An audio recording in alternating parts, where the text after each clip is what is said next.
La peste noire, une pandémie dévastatrice de peste bubonique, a balayé l'Europe et l'Asie au milieu du XIVe siècle, laissant une empreinte indélébile sur l'histoire. Propagée par les puces transportées par les rongeurs, la peste est arrivée en Europe par les routes commerciales, engloutissant rapidement villes et villages et se propageant à une vitesse alarmante. La peste noire a été terriblement meurtrière, tuant environ 75 à 200 millions de personnes, anéantissant un tiers de la population européenne et laissant des villes entières désertes. Les symptômes de la peste comprenaient des ganglions lymphatiques douloureux et enflés, de la fièvre, des frissons et des vomissements, rendant la maladie terrifiante et souvent fatale. La maladie s'est propagée rapidement, dépassant les connaissances médicales et les systèmes de santé existants, laissant les médecins impuissants face à cette catastrophe. L'ampleur de la mort a entraîné une panique généralisée, des troubles sociaux et l'effondrement de l'ordre social, bouleversant la vie quotidienne. Les fosses communes sont devenues monnaie courante, alors que les communautés luttaient pour faire face au nombre écrasant de morts. Une vision sombre de la réalité de l'époque. La peste noire a eu un impact profond et durable sur l'Europe, modifiant à jamais le cours de l'histoire. Les pertes massives en vies humaines ont entraîné des pénuries de main-d'œuvre, perturbant la production agricole et le commerce, et créant une crise économique sans précédent. Cela a entraîné des bouleversements économiques et des troubles sociaux, changeant la structure même de la société. La peste a également eu un impact significatif sur les croyances religieuses, beaucoup remettant en question leur foi face à une telle souffrance généralisée, cherchant des réponses dans la spiritualité. La peste noire nous rappelle brutalement le pouvoir dévastateur des maladies infectieuses et comment elles peuvent changer le cours de l'histoire humaine, et l'importance des mesures de santé publique pour prévenir leur propagation, soulignant la nécessité de vigilance et de préparation face aux pandémies. La grippe espagnole, une pandémie de grippe mortelle, est apparue au cours de la dernière année de la Première Guerre mondiale. Cette pandémie a été l'une des plus dévastatrices de l'histoire moderne. Elle s'est propagée rapidement à travers le monde, infectant environ 500 millions de personnes, soit environ un tiers de la population mondiale à l'époque. Les villes et les villages du monde entier ont été touchés sans distinction de frontières. Contrairement à de nombreuses souches de grippe qui touchent principalement les très jeunes et les très âgés, la grippe espagnole était particulièrement mortelle pour les jeunes adultes en bonne santé. Les hôpitaux étaient remplis de jeunes hommes et femmes, souvent dans la fleur de l'âge. L'origine de la grippe espagnole reste un mystère, mais son impact a été indéniable. Les scientifiques et les historiens continuent de débattre de ses origines exactes. La guerre a exacerbé la propagation du virus, les soldats vivant à proximité les uns des autres et les mouvements de troupes à l'échelle mondiale facilitant la transmission. Les conditions de vie dans les tranchées étaient idéales pour la propagation rapide de la maladie. Les hôpitaux et les systèmes de santé ont été débordés, luttant pour faire face au nombre de patients. Les médecins et les infirmières travaillaient sans relâche, souvent sans les ressources nécessaires. La pandémie a provoqué une peur et des perturbations généralisées, affectant les entreprises, les écoles et la vie quotidienne.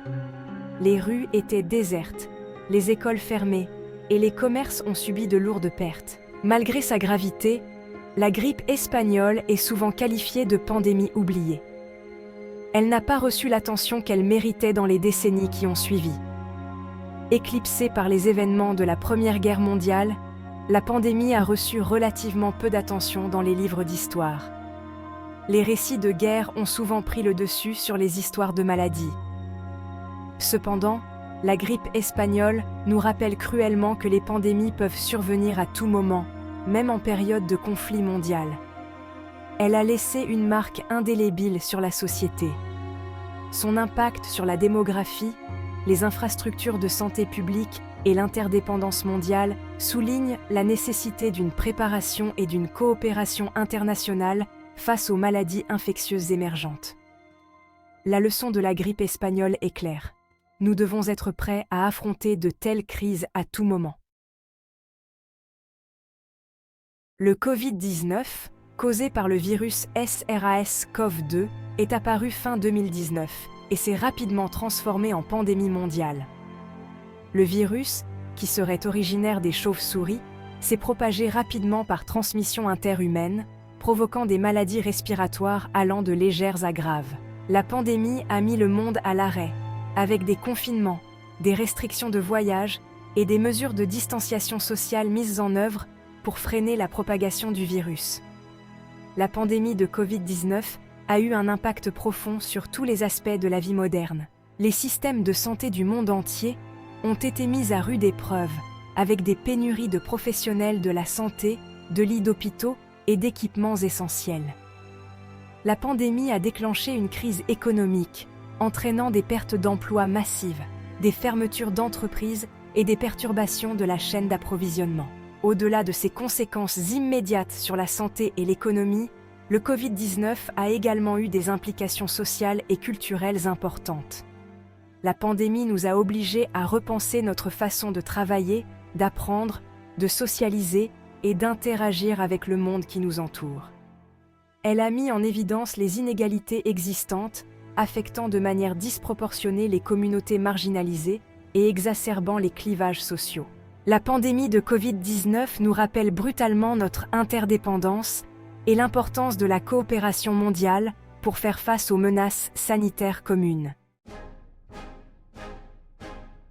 La variole, une maladie très contagieuse et mortelle, a sévi pendant des siècles, laissant derrière elle un sillage de mort, de défigurement et de cécité. La maladie causée par le virus de la variole se propageait par contact étroit avec des personnes infectées ou des matériaux contaminés. La variole a été un tueur majeur tout au long de l'histoire, faisant des millions de victimes et laissant de nombreux survivants avec des cicatrices permanentes. Contrairement à de nombreuses autres maladies mortelles, la variole avait une particularité. C'est la première et la seule maladie humaine à avoir été éradiquée grâce à la vaccination. La mise au point du vaccin contre la variole par Edward Jenner à la fin du XVIIIe siècle a marqué un tournant dans la lutte contre la maladie. L'éradication mondiale de la variole en 1980 témoigne du pouvoir de la vaccination et de la collaboration internationale. Le succès de la campagne d'éradication de la variole fournit de précieuses leçons pour lutter contre d'autres maladies infectieuses et souligne l'importance d'un investissement soutenu dans les infrastructures de santé publique, la surveillance des maladies et la mise au point de vaccins. La maladie à virus Ebola, anciennement connue sous le nom de fièvre hémorragique Ebola, est une maladie grave et souvent mortelle chez l'homme. Le virus, identifié pour la première fois en 1976, provoque toute une série de symptômes, notamment de la fièvre, des douleurs musculaires, des maux de tête, des vomissements et des saignements ou des ecchymoses inexpliquées. Le virus Ebola est très contagieux et peut se propager par contact direct avec le sang, les fluides corporels ou les tissus de personnes ou d'animaux infectés. Le virus Ebola a provoqué des flambées sporadiques dans certaines régions d'Afrique, la plus importante et la plus meurtrière ayant eu lieu en Afrique de l'Ouest entre 2014 et 2016. L'épidémie a submergé les systèmes de santé des pays touchés, soulignant les difficultés à contenir des maladies très contagieuses et mortelles dans des contextes aux ressources limitées. Les flambées d'Ebola ont mis en évidence l'importance d'une réaction rapide, d'une coopération internationale et d'un engagement communautaire pour contenir les épidémies. La mise au point de vaccins et de traitements efficaces contre la maladie à virus Ebola est porteuse d'espoir pour les futures flambées, mais l'accès à ces interventions reste un défi dans de nombreuses régions touchées.